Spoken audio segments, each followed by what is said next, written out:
how can we make our walking bass lines not so repetitive? That's one of the easiest questions I've had all night because that's what I do for a living, make the lines not sound repetitive. A process that I use starts with that when you see the chord B flat on the bass, B flat on the staff, you see B flat D F.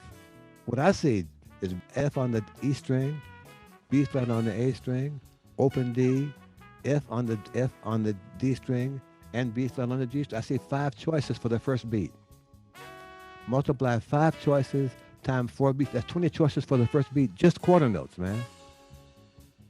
Multiply that times 40 times 12 bars. How can you play the same thing over and over again?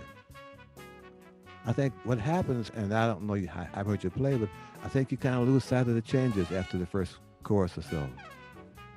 That means that maybe you don't really know that song and really don't know what chords there are in that song.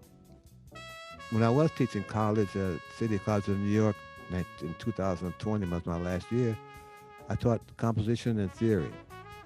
One of my exam questions, Franco, was we would have to discuss 8 tunes in the course of the semester.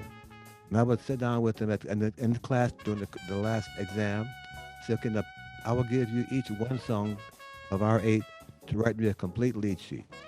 I mean, they had to have the bars correct, the time signature, the key signature, the changes, and the melody correct without having your instruments in their hands. A lot of them didn't pass the test. They never learned the form. They never learned the changes. And for a bass player who wants to have a varied bass line, B-A-S-S line, needs to learn the B-A-S-E, bass of the song. That's the form, the changes. But you guys say, man, I run out of stuff to play. I'm saying, what? I played so what for Miles Davis, man, every night for 5.5 years.